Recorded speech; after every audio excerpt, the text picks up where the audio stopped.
राजस्थान में कांग्रेस सरकार पर खतरे के बीच एनसीपी चीफ शरद पवार का बड़ा बयान सामने आया है। शिवसेना के मुखपत्र सामना को दिए इंटरव्यू में शरद पवार ने कहा कि बीजेपी ने एनसीपी को सरकार बनाने की पेशकश की थी, लेकिन महाराष्ट्र में बीजेपी का ऑपरेशन कमल कामयाब नहीं होगा।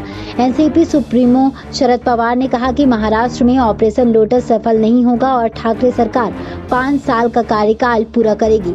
शरद पवार ने खुलासा किया कि बीजेपी बिना शिवसेना के महाराष्ट्र में एनसीपी के साथ गठबंधन करके सरकार बनाने की कोशिश कर रही थी। बता दें कि ये इंटरव्यू शिवसेना के राज्यसभा संजय राउत को एनसीपी अध्यक्ष शरद पवार ने दिया है। शरद पवार ने कहा कि राष्ट्रवादी कांग्रेस ने सरकार बनाने के लिए बीजेपी से कभी चर्चा नहीं की। शिवसेना को दूर करके हम सरकार बनाएं, ये प्रपोजल बीजेपी का था, लेकिन अब ठाकरे सरकार 5 साल तक चलेगी।